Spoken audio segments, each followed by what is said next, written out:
আপনি যদি ভাবেন আপনার বাসায় একদম সব দিক থেকে ঠিকঠাক পরিপাটি থাকবে, তার মানে হচ্ছে অন্য কেউ ওই বাসায় নাই। আসলে তা না হলে অন্যরাও তো অগোছালো করবে, অন্যরাও তো ওই বাড়িতে থাকবে। আসসালামু আলাইকুম সবাইকে। সবাই কেমন আছেন? আশা করছি আল্লাহর রহমতে সবাই ভালো আছেন, সুস্থ আছেন।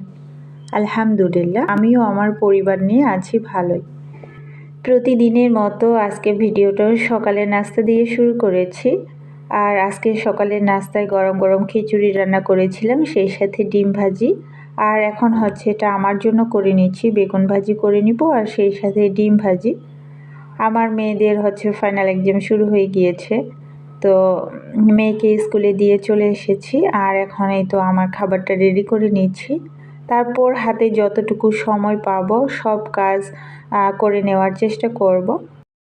পুরো ভিডিওটা জুড়ে থাকেন, আশা করছি আপনাদের কাছে ভালো লাগবে।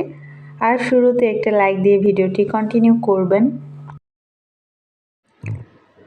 যারা সব কিছু একদম নিখুঁতভাবে করতে চান, কোনো কিছু এলোমেলো থাকবে না, সব কিছু একদম ঠিক মনের মতো থাকা লাগবে, এরকম কিছু মানুষদের নিয়ে আজকে ভিডিওতে কিছু কথা বলবো। আর হ্যাঁ, এদের মধ্যে কিন্তু আমিও আছি।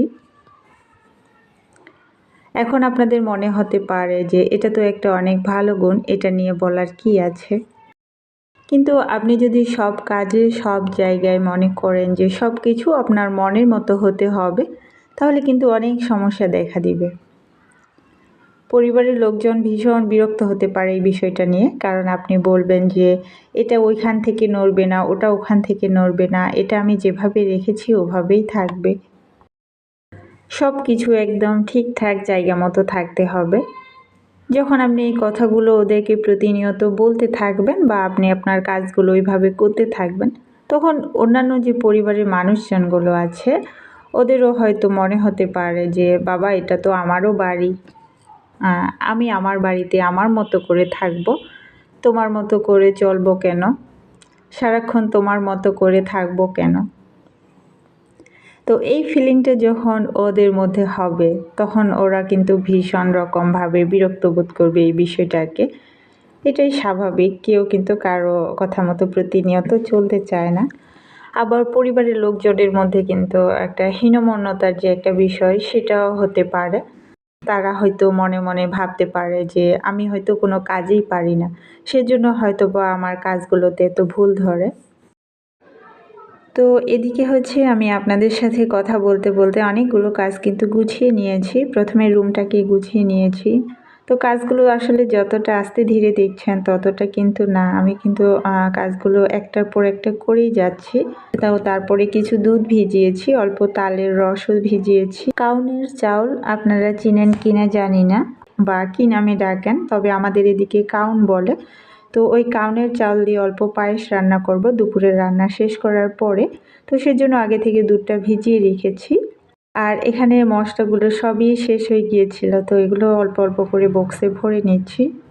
এই মুহূর্তে যারা আমার ভিডিওটি দেখা শুরু করেছেন আপনাদেরকে অসংখ্য ধন্যবাদ জানাই। আর আজকে যারা আমার ভিডিওটি প্রথম দেখছেন, দয়া করে আমার চ্যানেলটিকে সাবস্ক্রাইব করে দিবেন। আর যখন ভিডিওটা দেখা শুরু করবেন, শুরুতে একটা লাইক দিয়ে ভিডিওটা দেখা শুরু করবেন। আসলে সব জায়গায় সব সময় পারফেক্ট হওয়া যায় না। এই পৃথিবীতে সব কিছু মনের মতো হয় না। পরিবেশ, পরিস্থিতি, আশেপাশের মানুষজন, সবার ভালো লাগা মন্দ লাগা সব কিছুকে প্রাধান্য দিয়েই আমাদের কিন্তু এই পৃথিবীতে চলতে হয়।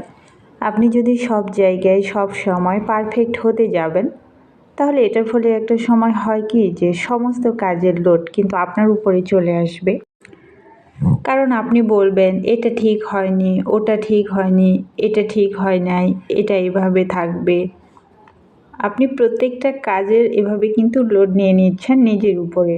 এটা আপনার বাসা হোক কিংবা অন্যান্য যে জায়গাতে থাকে তাদের সেইভাবে বিষয়টাকে দেখে। আসলে আমি তো একজন গৃহিণী, তো আমি প্রত্যেক গৃহিণী আপুদের উদ্দেশ্যে এই কথাগুলো বলছি।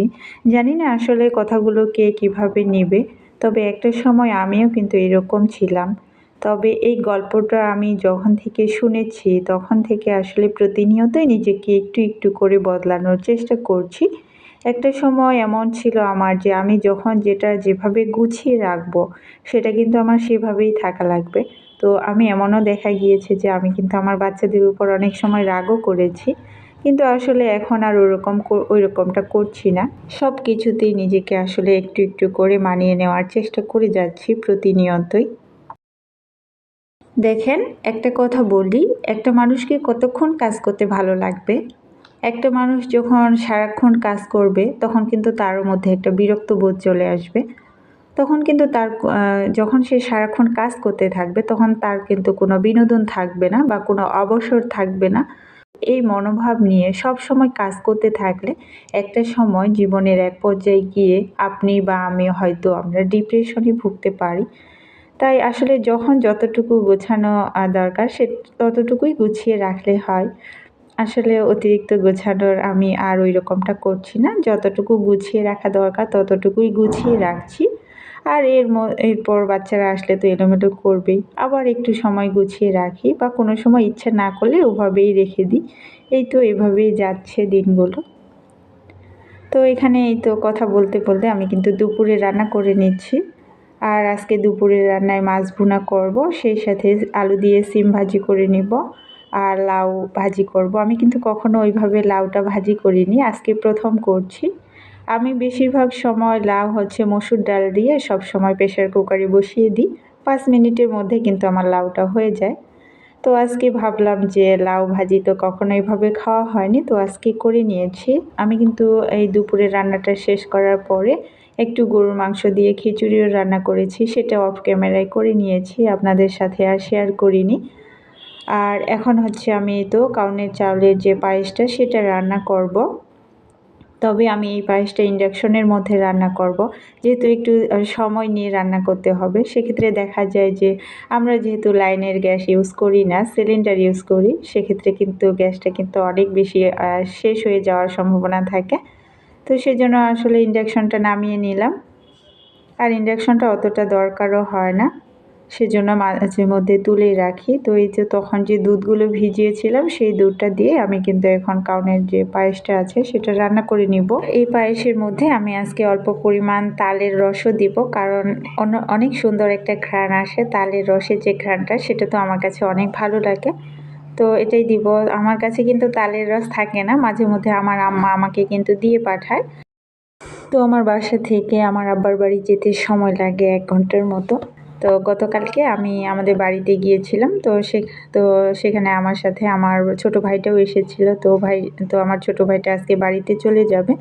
সেজন্য একটু পায়েস রান্না করে দিচ্ছি, আমার আম্মাকে দিব। বাড়িতে আব্বা-আম্মা আছে, আর সেই সাথে আমার আম্মা খিচুড়ি খেতে অনেক পছন্দ করে আমার হাতের। তো সেজন্য গরুর মাংস দিয়ে একটু খিচুড়ি রান্না করে দিয়েছি। আসলে দুপুরে এগুলো আজকে একটু রান্না করতে, করতে এমনিতে অনেকটা দেরি হয়ে গিয়েছে। এখন কিন্তু ২টারও বেশি বেজে গিয়েছে। আর এই সময়টাতে আমি আমার ছোট ভাইটাকে একটু মেলায় পাঠিয়েছিলাম। কারণ আমাদের কাঁচা বাজার সব কিছু কিন্তু মেলার মধ্যে নিয়ে চলে গিয়েছে। আর আমাদের এখানে যে মেলাটা হয় সেটা সরকারি মেলা। তো বাজারে সেজন্য কোনো দোকানপাট থাকতে দেয়নি। সব কিছু মেলায় যেতে হয়। বাসায় লেবু ছিল না, তো লেবু আনতে পাঠিয়েছিলাম। আর এই তো মেলার যে কোনো জিলাপি বলেন, মোরালি বলেন, সব কিছু খেতে কিন্তু ভালো লাগে। তো অল্প পরিমাণে মোরালি নিয়ে এসেছিল। তো এগুলো এখন গুছিয়ে রাখছি। আর এপাশে কিন্তু এগুলো করতে, করতে আমার পায়েসটা কিন্তু রান্না করা হয়ে গিয়েছে। তো আজকে ভিডিওটা আর বড় করতে চাচ্ছি না। আর একটি নতুন ভিডিও দেখার আমন্ত্রণ জানাচ্ছি আগে থেকেই। সবাই ভালো থাকবেন, সুস্থ থাকবেন। আল্লাহ হাফেজ।